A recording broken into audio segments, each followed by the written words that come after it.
Hello and welcome to another edition of the Wiseguy Show right here on YouTube. I, of course, am the host of the Wiseguy Show.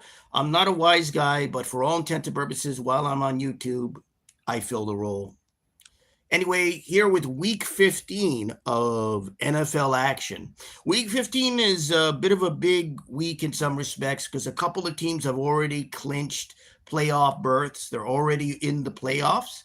And you had some very good matchups in week 15. So it was, some very good games. And again, one of the things I've said throughout this 2025 season is that every week there's at least a, if not great game, then a really good game, an excellent game. And so that's been the great thing about the NFL season, just from a viewer's perspective, from someone watching. There have been some terrific games. Not that there aren't good games or there haven't been great games in other seasons. They have. But every week there's something really good. There's something that is just interesting to watch, great to view, and worth the time and the effort. So let's start out. I'll start with Thursday night. Normally, I don't always deal with Thursday night football, but you had the Buccaneers that have been losing some games, lose another game to, this time, the Atlanta Falcons. This is a game that the Buccaneers should have won. And there's a malaise with this team. I don't know if it was malaise. I shall take that back. I think this team is beginning to run on empty. And so I don't know what's going to happen with this NFC division. You had the Buccaneers. You also had the Panthers lose to the Saints. That was another tight game that the Panthers lost. So in this division, which isn't a good one either, anyway, I think it's the NFC South, if I'm not mistaken. This division really is one of the poorest in the NFL because you've got teams that are just really kind of barely surviving. The Buccaneers right now are really in a slump. And I know they've been playing with injuries, but they got Mike Evans back. He'd been injured. He got him back. And they've got Bucky Irving back. I think right now, I don't think it's so much injuries. I think it's just they're really just not able to win games right now. I think it's a state of play. I think they relied on Baker Mayfield this year to such an extent that now – he still has an injury in one arm, I believe. Not his throwing arm, but his other arm. At this point, with the Buccaneers, again, I think the gas tank is empty. I don't know who's going to win this division. The Tampa Bay Buccaneers might pull it out. Who knows? The Panthers might come up. I think the difference is with the Panthers, they're beginning to play 500 ball. They're playing better now generally than they have in a long time. So they at least can look at this season, whether they make the playoffs or not, as a severe and I don't want to say extraordinary, but as a great improvement over the past, not just season, but past few seasons.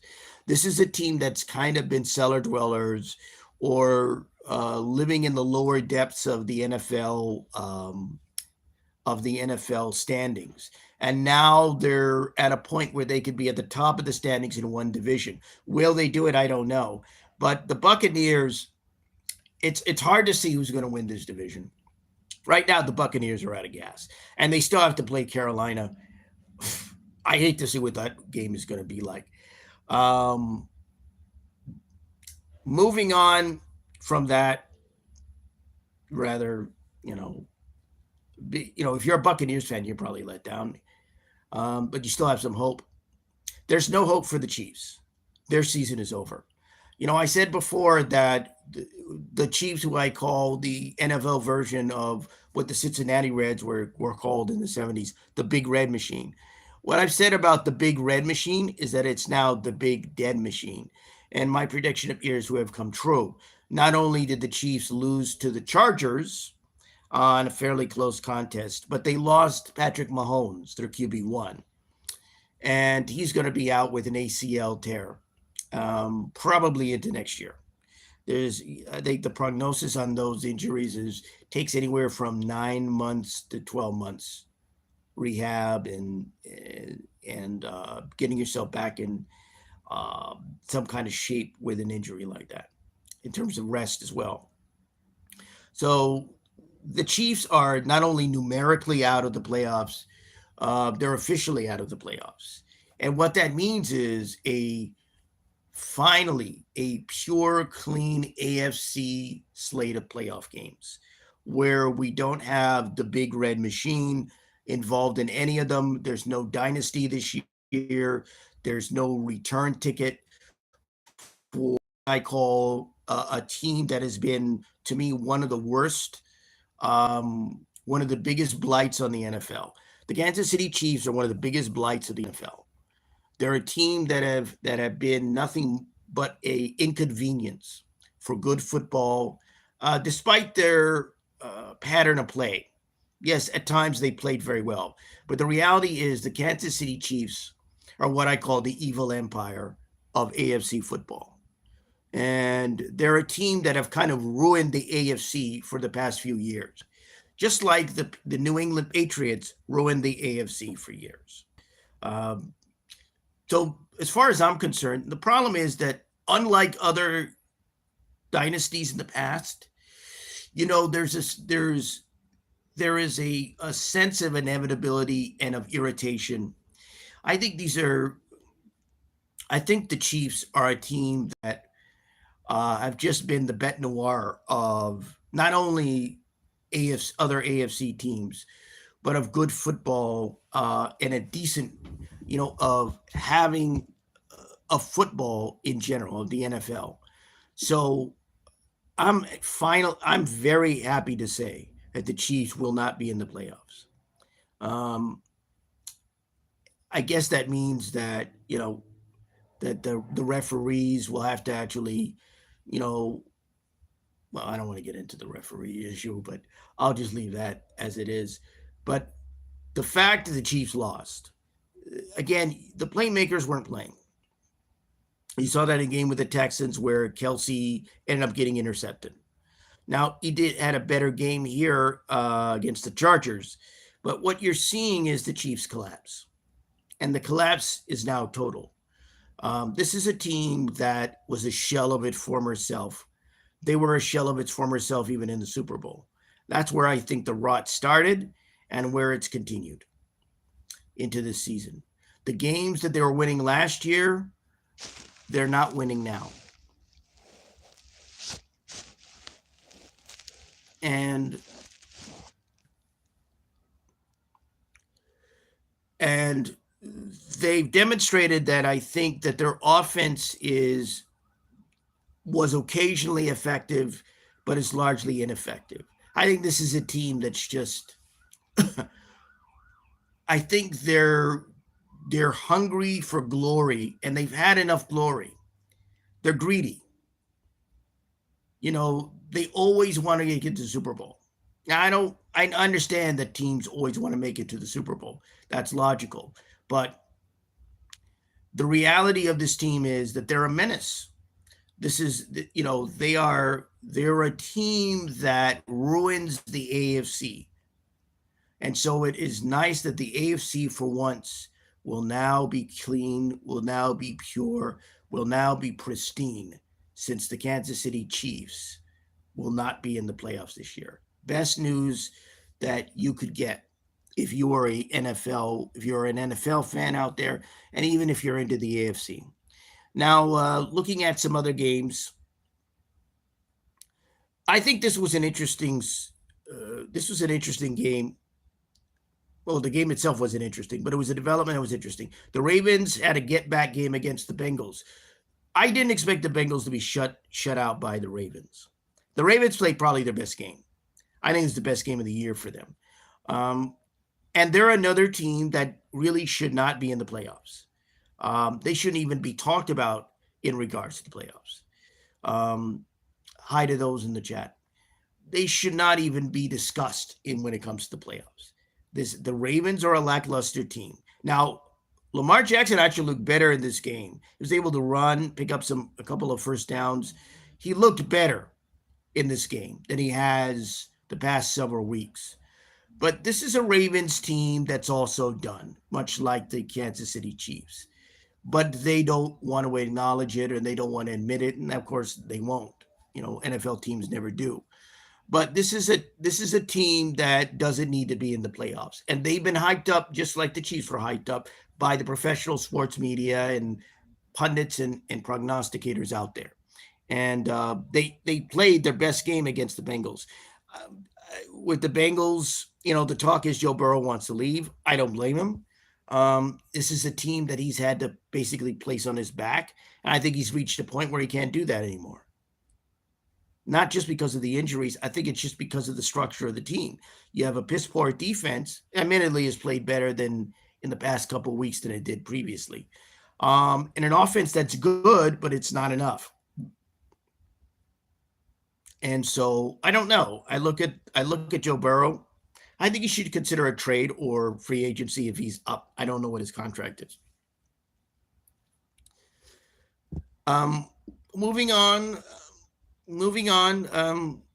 The Eagles actually won a game after their, I think, miserable loss to the Chargers in a wild game. They blew out the Raiders.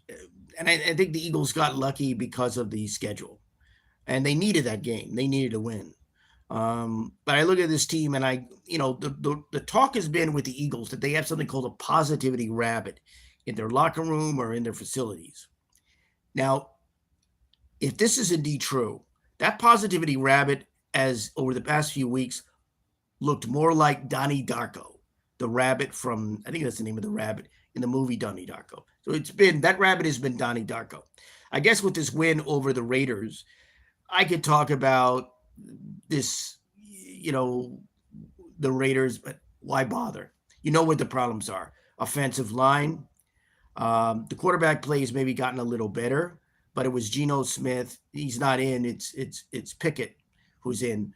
But so slightly better quarterback play, but it's offensive line. It's the defense making plays at times, but not being backed up by offensive plays. It's lack of a running game. It's a number of things with the Raiders. And so I don't really need to go into it. But like I said, with this positivity rabbit nonsense that supposedly the Eagles have in their locker room, the past few weeks has looked more like Donnie Darko. And now it looks more like maybe the imaginary bunny Harvey from the Jimmy Stewart movie from the 1950s. So who knows? We'll see what happens with the Eagles season. Will they turn into that killer rabbit like in Monty Python and the Holy Grail, or they wind up looking like the bunny rabbits in Watership Down? Movie analogies, literary analogies, I know, but it's one of those weeks. So moving on. We have a couple of, there were a number of really good matchups this week. That's what made this week really good, I think. You had the Lions take on the Rams, very good game, one of the better games of the week. And there were at least 2 or 3 good games this week, so that was nice. A great offensive slugfest.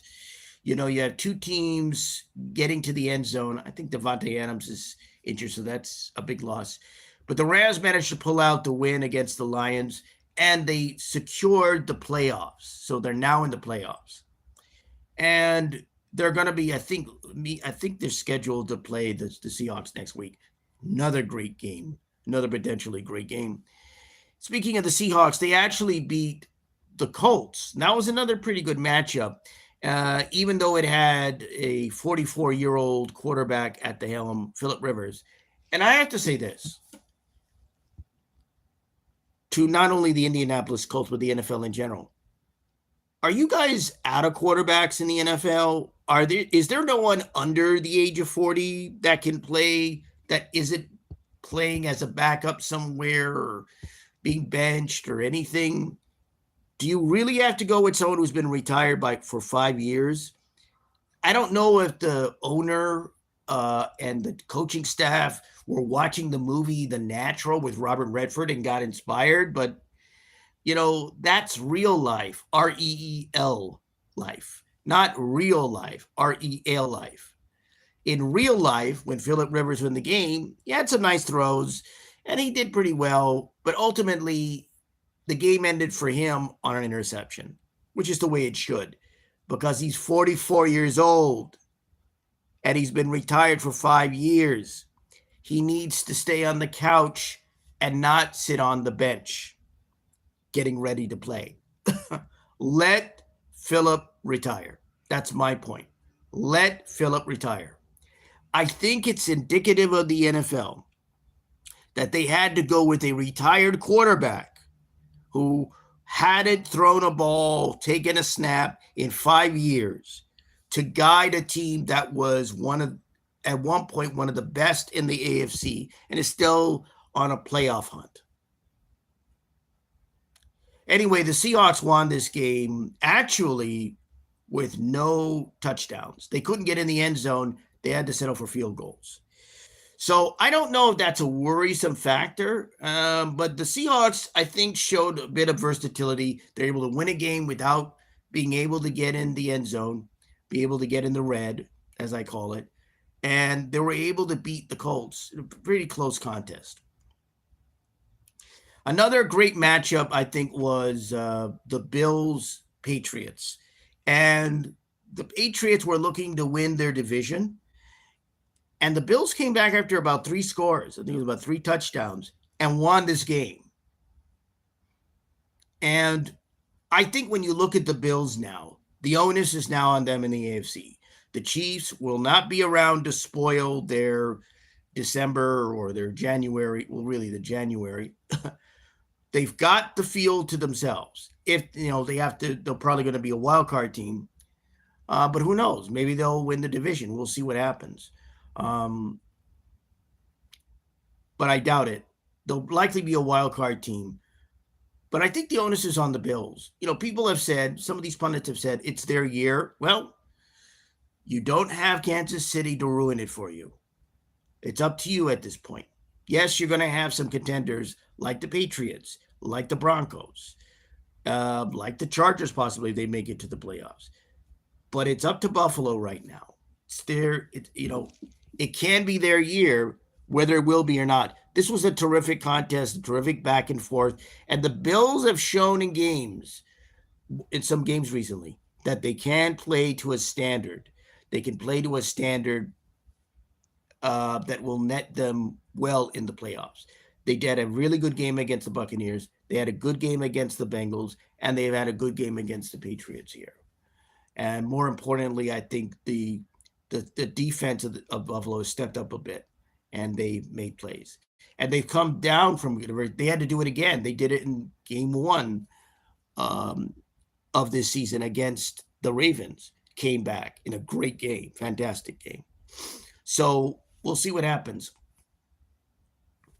And of course, you had the Broncos-Packers, terrific matchup, AFC, NFC, but a terrific matchup. And the Broncos proved that they are, I think, a good team this year. People had their doubts. I think there were individuals that had their doubts because of such things as schedules and the fact that the Broncos don't get hot till the 3rd or 4th quarter offensively. But the Broncos demonstrated that they could beat a pretty good team in the Packers. The Packers aren't a great team, but they're a good team. And you're beating a quality opponent. Very important. And the Broncos also secured a playoff berth. So you had the Broncos that are in the AFC, and you had the Rams that are in the AFC in terms of the playoffs.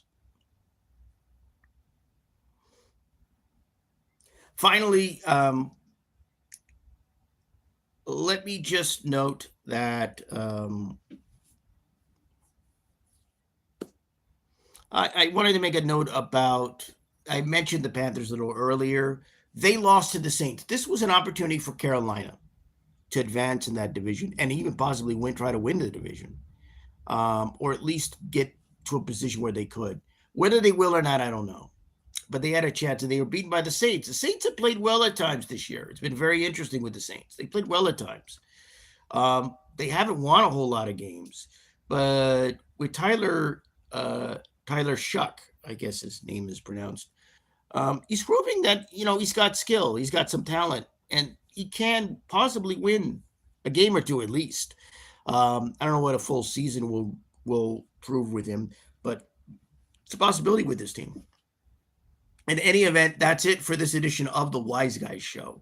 The Wiseguy Show, of course, getting you wise to what's happening in the NFL right here on YouTube. Bye, folks.